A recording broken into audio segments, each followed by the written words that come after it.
Today I'm running a 320D with an attachment on here that we call a grubbing attachment or grubbing hoe.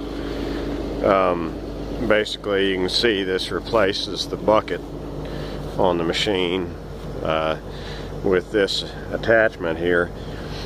And what this does is it is for digging out these smaller bushes like these mesquite bushes, even to an extent even smaller bushes like this.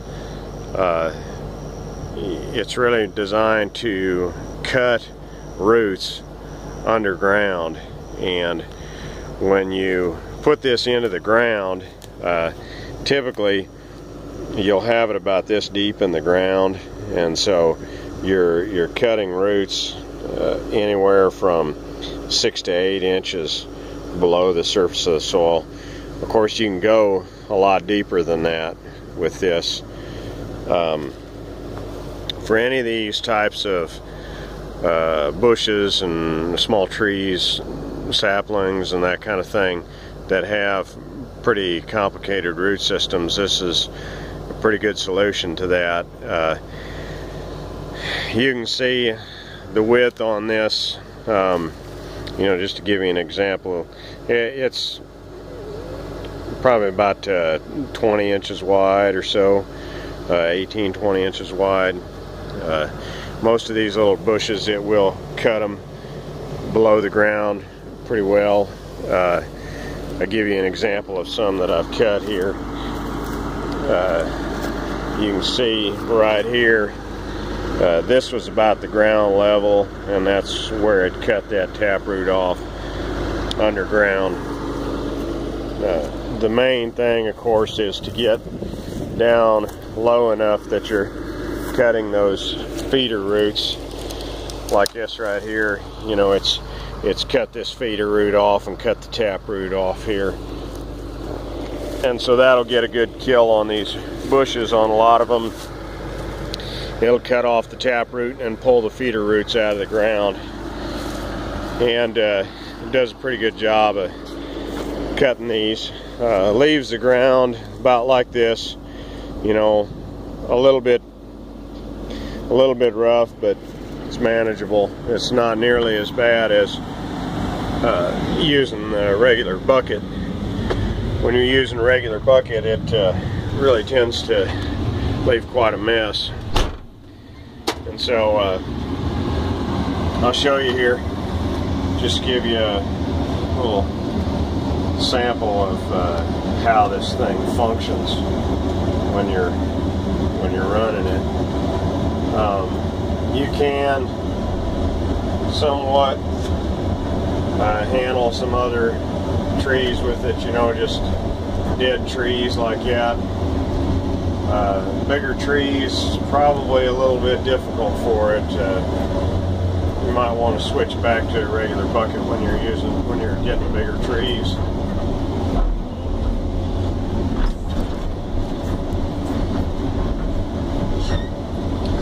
Yeah, one of the bad things about it is that when you're working towards yourself instead of working away from yourself, which is not a really good idea. But usually handling this smaller type of brush, I'm trying to position this here so that we can kind of see what it did when it cut that off. There you can see pretty clearly what that looks like.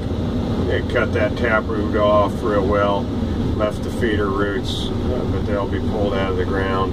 Didn't mess up the ground too bad. You certainly could pretty easily come back in here and you know, kind of get the soil back where it needs to be. Of course, that's a big rock right there. That ain't going to go back. Make sure that those feeder roots are broken, and those will get broken anyway when you're stacking timber. Even little tiny bushes like this can be cut out.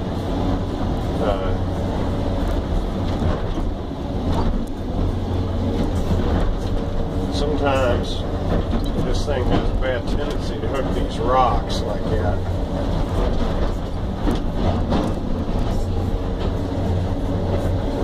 rock in there in the way, and it's kind of difficult to deal with. But even some of those bushes, like those salt bushes and what have you, they come out of the ground pretty easy.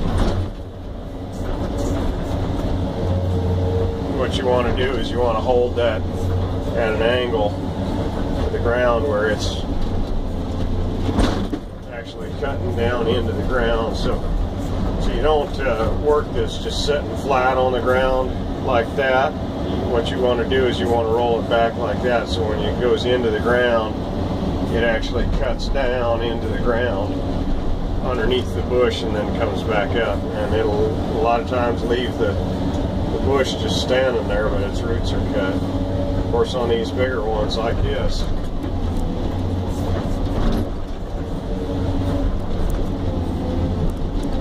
it tends to kind of cut them off, yank them out of the ground. You can, if you don't feel like you've got the tap roots very good, you can also use this thing backwards like this. You can cut going out and coming back.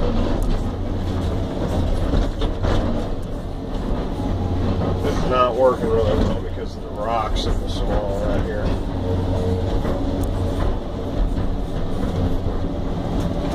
If you feel like you didn't really get all the taproot when you get the bush out of the ground, you can always just use this and dig down a little more. Make sure you got all the root. But generally it does pretty good at getting the whole thing out of the ground.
Kind of a rough ride in here with all these rocks.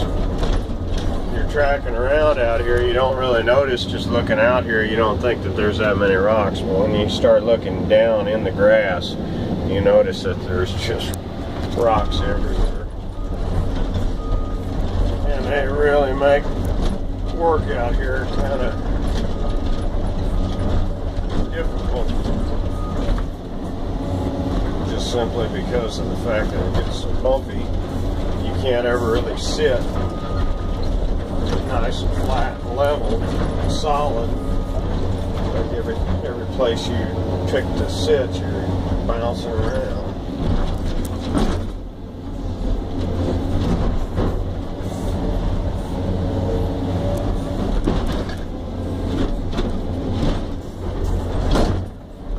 Pull these bushes out, a lot of times you'll hit rocks. See right there, there's rocks right there. You'll hit those rocks while you're pulling. Ends up pulling the whole tractor way over to one side.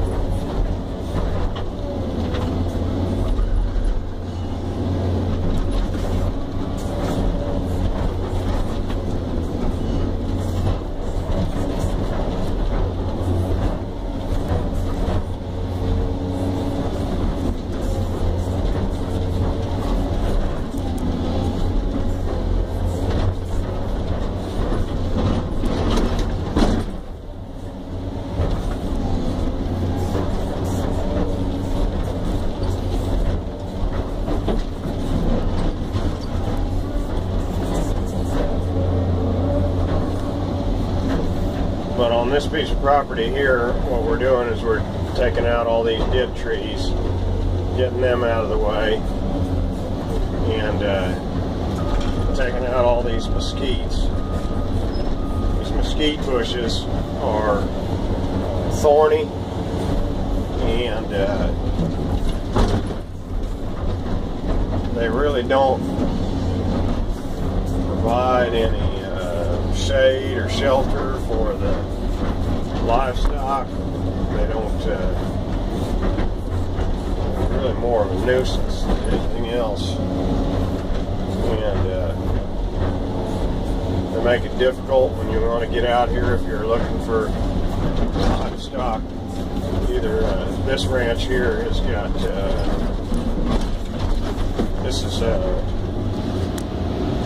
actually this ranch is a game hunting ranch. They've got trophy deer and elk and that kind of thing on here. And so some of the trophy deer and elk and what have you, you want to get out here times a year when they're calving and check on your stock. And these bushes make it real difficult, especially with the elk. When you're looking for your stock, try to check on them and see how everybody's doing. With the deer, it doesn't really make that big of a difference because you can't find them anyway. Well, there's just rocks all around that one right there.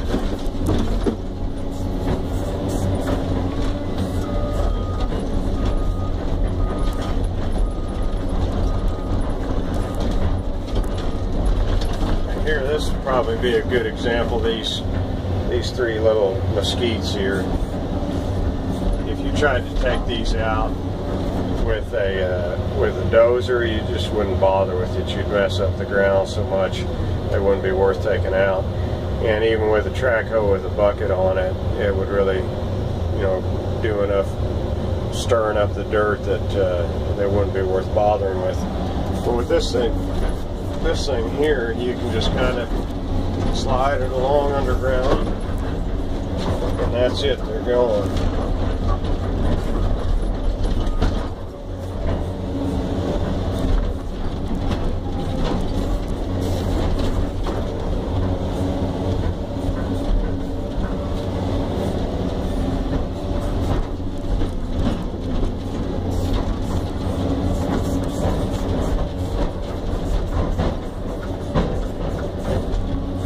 And it really doesn't mess up the soil. Too bad to do that either.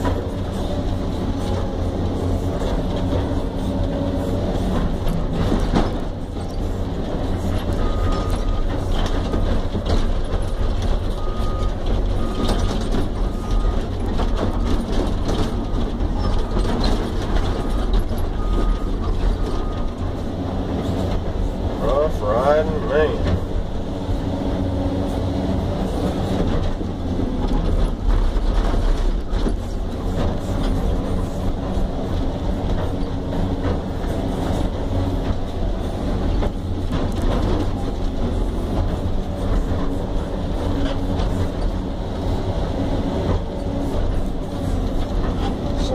Trees like that one there, I've been taking them out anyway, even though they are technically alive. They're in such bad condition, they're not going to be alive for long. What happened was about 4 or 5, I think it was about 5 years ago, I had a pretty big brush fire come through here. That's what really damaged these oak trees, and some of the trees just are not going to recover. A lot of trees died. A lot of trees got some pretty serious damage to the trunks of the trees.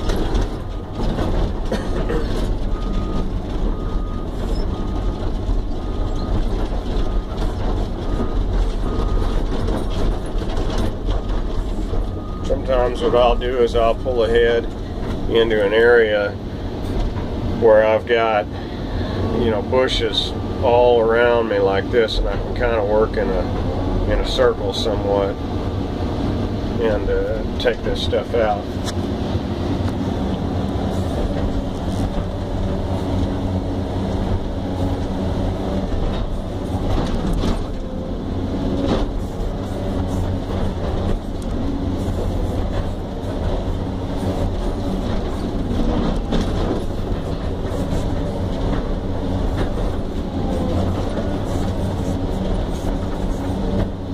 Big disadvantage with this is that you can't stack anything. The excavators that are using your bucket, this right here, when you curl this all the way up, it won't, even with that thumb drop down, it won't contact that thumb in the right position, and you can't pick anything up with it. And so it needs to be about a foot longer in order to be able to use it with that thumb. But that probably ain't going to happen. So you really can't. There's a good example of how I like to get them things out of there. Is get up against them and just kind of pull them out of the ground. You can see how that turned out there, that it got the whole taproot and everything.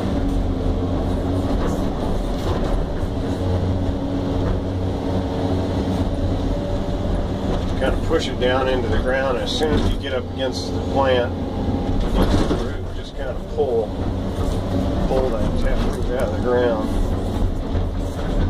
Sometimes, right now the ground's really dry, and when the ground's really dry, the roots tend to hold in the ground a lot better, and you won't get to cut that taproot, or get to pull that taproot out. Instead, you'll cut it.